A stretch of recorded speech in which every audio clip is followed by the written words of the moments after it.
बिहार में बाढ़ का कहर जारी, कहर ढा रही कोसी समेत कई नदियां। कोसी, गंडक, बागमती, महानंदा और गंगा समेत अधिकांश नदियों का रौद्र रूप। 220 साल में कोसी नदी के 120 किलोमीटर के रास्ते आया बदलाव।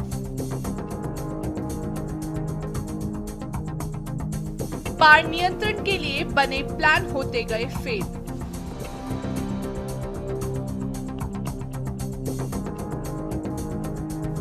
पूर्णिया, मधुबनी, दरभंगा और सारण समेत 17 जिले बाढ़ प्रभावित। वायुसेना के हेलीकॉप्टरों के जरिए खाने के पैकेट और अन्य राहत सामग्री गिराई जा रही। बिहार के आधे जिलों में बाढ़ की स्थिति गंभीर बनी हुई है। अधिकांश जगहों पर नदियों का जलस्तर अभी भी खतरे के निशान के ऊपर बह रहा है। यहाँ कोसी, गंडक, बागमती, महानंदा और गंगा समेत अधिकांश नदियों का रौद्र रूप देखने को मिल रहा है। कोसी नदी सबसे ज्यादा कहर ढा रही है। बता दें कि ये नदी 220 साल में करीब 120 किलोमीटर रास्ता बदल चुकी है। राज्य में बाढ़ नियंत्रण के लिए बने सारे प्लान फेल होते नजर आ रहे हैं। बाढ़ से प्रभावित बिहार के ये जिले राज्य के आपदा प्रबंधक विभाग के अनुसार पूर्वी और पश्चिमी चंपारण, अररिया, किशनगंज, गोपालगंज, शिवहर, सीतामढ़ी, सुपौल, मधेपुरा, मुजफ्फरपुर, पूर्णिया, मधुबनी, दरभंगा और सारण समेत 17 जिले बाढ़ प्रभावित। यहाँ भारतीय वायुसेना के हेलीकॉप्टरों के जरिए खाने के पैकेट और अन्य राहत सामग्री गिराई जा रही। तटबंधों से सटे इलाकों में हर साल आती है बाढ़। आपको बता दें कि हिमालय की ऊंची पहाड़ियों से कोसी नदी बालू, कंकड़, पत्थर अपने साथ लाती है और निरंतर अपने क्षेत्र फैलाती जा रही है। नेपाल और भारत दोनों ही देश इस नदी पर बांध बना चुके हैं। ये नदी उत्तर बिहार के मिथिला क्षेत्र की संस्कृति का पालन भी है। कोसी के आसपास के क्षेत्रों को इसी के नाम पर कोसी कहा जाता है। कोसी क्षेत्र में तटबंधों से सटे इलाके सुपौल, अररिया, सहरसा में हर साल बाढ़ आती है। यहाँ करोड़ों रुपए का नुकसान हो चुका है। लोगों को जान भी गंवानी पड़ती है। यहाँ बाढ़ तभी आ जा रही है जब नदियों का जल स्तर बढ़ने से तेज बहाव में तटबंध टूटने लगते हैं। दरअसल कोसी परियोजना शुरू होने के 71 साल बाद भी राहत नहीं मिली है। कोसी का इतिहास बताते हैं कि ये नदी पश्चिम की ओर धीरे धीरे बढ़ती रही है। बता दें कि 18वीं शताब्दी के दौरान ये नदी मुंगेर और भागलपुर के नजदीक बहती थी, लेकिन अभी नेपाल से होते हुए बिहार के पूर्वी भाग से बहकर आगे बढ़ती है। नदी का ये अनिश्चित प्रवाह और धारा परिवर्तन हर साल बाढ़ की समस्या को बढ़ाता है।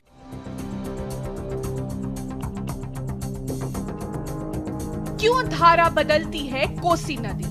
कोसी नदी में भारी मात्रा में गाद जमा होता है, जिससे नदी का तल ऊंचा हो जाता है और जल स्तर बढ़ता है।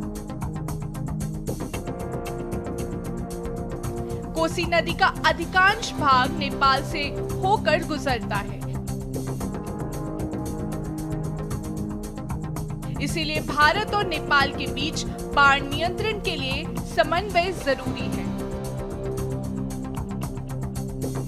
हिमालय के पहाड़ों से निकलने वाली कोसी नदी एक भूगर्भीय रूप से सक्रिय क्षेत्र से होकर बहती है।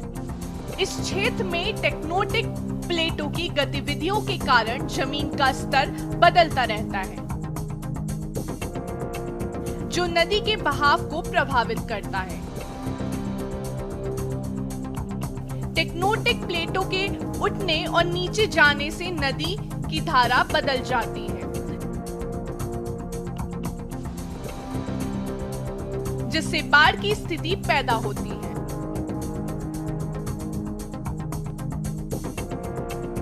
बिहार सरकार की ओर से जारी आधिकारिक बयान में कहा गया है, कोसी, गंडक, बागमती, महानंदा और गंगा समेत राज्य की ज्यादातर नदियों का जलस्तर अभी भी कई जगहों पर खतरे के निशान से ऊपर है। जल संसाधन विभाग अलर्ट पर है और जरूरत के हिसाब से बाढ़ सुरक्षा के काम किए जा रहे हैं। राहत और बचाव के लिए एनडीआरएफ और एसडीआरएफ की कुल 33 टीमों को लगाया गया है।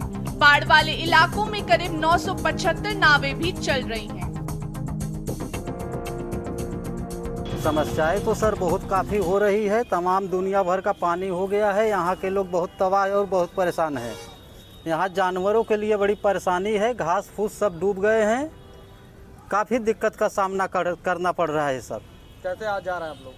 अब यही नाव है हम लोगों का साधन। अगर नाव न होता तो बड़ी सांसत हो जाती, बड़ी दिक्कत हो जाती। अपन कैसो नाई सब गाँव वाले चलाती है, ओकर नइयो नाई बनाइल बा अपने कैसो अपने गांव के मनई उतार पतार कैसो सीधा बारी खरीद के ले जाती है। बहुत परेशानी है, दुकान दौरी सब बंद है, कुछ कौनो नहीं। यूपी के पूर्वी जिलों में भी बाढ़ का प्रकोप। वहीं बिहार से सटे यूपी के पूर्वी जिलों में भी बाढ़ का प्रकोप देखा जा रहा है। गोरखपुर जिले में राप्ती और रोहिणी नदी उफान पर है। ऐसे में आसपास के कई गांव में बाढ़ से भारी तबाही मचाई है। घरों में पानी घुस गया है और खेतों के जलमग्न होने की वजह से फसलें बर्बाद हो गई हैं। प्रशासन अभी तक कोई सहयोग नहीं किया है। प्रशासन से गुजारिश है कि ये जो जनता यहाँ की डूब रही है इसके प्रति ध्यान दे। क्या मांग कर रहे हैं? मांग यही घास फूस के लिए जो ये जानवर हैं इन लोगों के लिए भूसा दे दें और खाने पीने के लिए कुछ सामान दे दें। जो ये परेशानी में उठा रहे हैं, ये लोग डूब रहे हैं पानी से। कितने दिन से यहाँ पे पानी का समस्या बना है? पानी का समस्या करीब 15 दिन से हो गया है सर। कोई मदद करने के लिए आया है? नहीं, वही अधिकारी वगैरह? नहीं केहू नहीं। क्या मांग कर रही हैं? आई है खैले पियले के गोरू चौवन के बड़ी सांसत हो रही है, और ओकरे बाद खाए पिए भी सांसत का गला पताई लेके जा रही है। तब हमारा राप्ती नदी और रोहिणी नदी डेंजर लेवल से ऊपर बह रहा है, जिसकी वजह से सदर, सहजनवा, कैंपरगंज और चौरी चौरा तहसील के कुछ गांव प्रभावित हैं।